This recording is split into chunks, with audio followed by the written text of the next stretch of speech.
Bonsoir à nos followers, fidèles abonnés de l'Église glorieuse de Dieu internationale et du prophète Gaël. L'une des évidences que nous avons à faire à l'œuvre de Dieu, c'est l'adversité.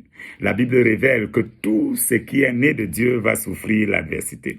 Lorsque nous lisons Matthieu chapitre 16, le verset 18, le Seigneur dit à Pierre, « Et moi je te dis que tu es Pierre, et sur cette pierre je bâtirai mon église, et même les portes du séjour des morts ne prévaudra point contre elle. » Nous comprenons donc ici que les portes du séjour des morts vont attaquer, mais l'assurance que nous avons, c'est qu'elles ne prévaudront pas.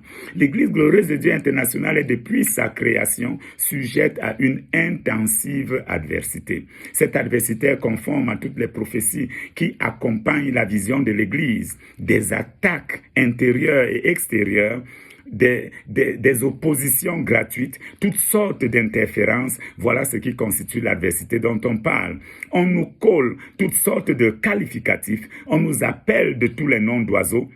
Et comme c'est le cas depuis un certain temps, des campagnes de contre-publicité sont menées contre nous, parfois par ceux-mêmes que nous avons assistés par la grâce de Dieu qui est puissamment agissante au travers de nous. Comme à chaque fois, nous allons répondre par la réserve, l'amour et l'enseignement, laissant ainsi la possibilité à Dieu d'apporter la preuve que nous ne nous sommes pas appelés nous-mêmes. Cette communication a l'objectif de répondre à une question. Comment réagir lorsque quelqu'un porteur d'une frustration vient nous dire que tel frère, telle sœur ou tel lieu est mauvais? 4 choses. La première, considérer que pour tout différent dans le royaume de Dieu et même dans nos rapports avec les non-croyants, le Seigneur nous recommande de pardonner.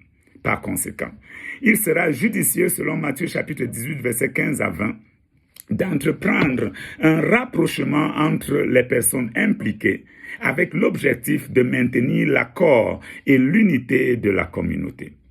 Deuxième chose, considérer la frustration. L'existence de la frustration fait en sorte que la personne qui vient vous dire que tel est mauvais perd toute crédibilité. Pourquoi il a fallu qu'il y ait une frustration pour que celui ou celle qui était notre ami, notre frère, notre sœur ou notre parent devienne subitement mauvais ou mauvaise? L'existence de la frustration fait perdre toute crédibilité à la personne. Maintenant, troisième chose, ne pas adhérer à cette frustration.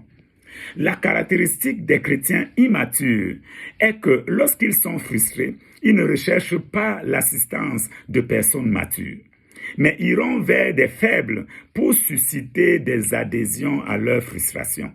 Il est important de ne pas y adhérer et je vais t'expliquer pourquoi. Cette situation a besoin de quelqu'un de lucide pour qu'elle soit prise en charge, de sorte que les réputations des personnes, les relations et la communauté soient préservées. Quatrième chose, toujours se référer au leadership de l'Église. Dans le livre de Matthieu chapitre 18, surtout le verset 17, la Bible conseille que si les initiatives privées de résolution des conflits se sont avérées infructueuses, il faut le dire à l'Église. Dans l'Église glorieuse de Dieu internationale, nous avons un collège pastoral qui a à sa charge le suivi et la maturation des membres de l'Église.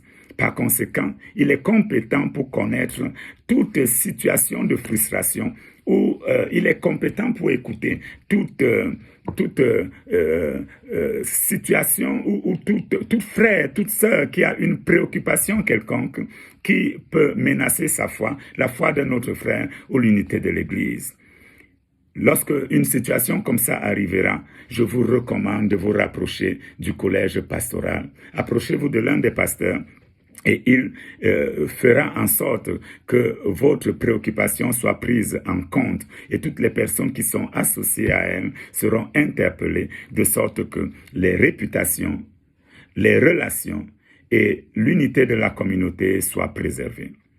Pour ceux qui pensent que s'attaquer à l'harmonie de l'Église est une façon d'exprimer son mécontentement, qu'ils sachent qu'il s'agit de l'œuvre du Seigneur.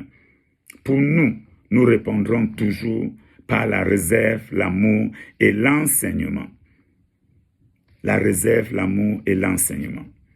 J'espère que cette exhortation t'a plu. Si c'est le cas, colle-moi un like là-bas et partage massivement.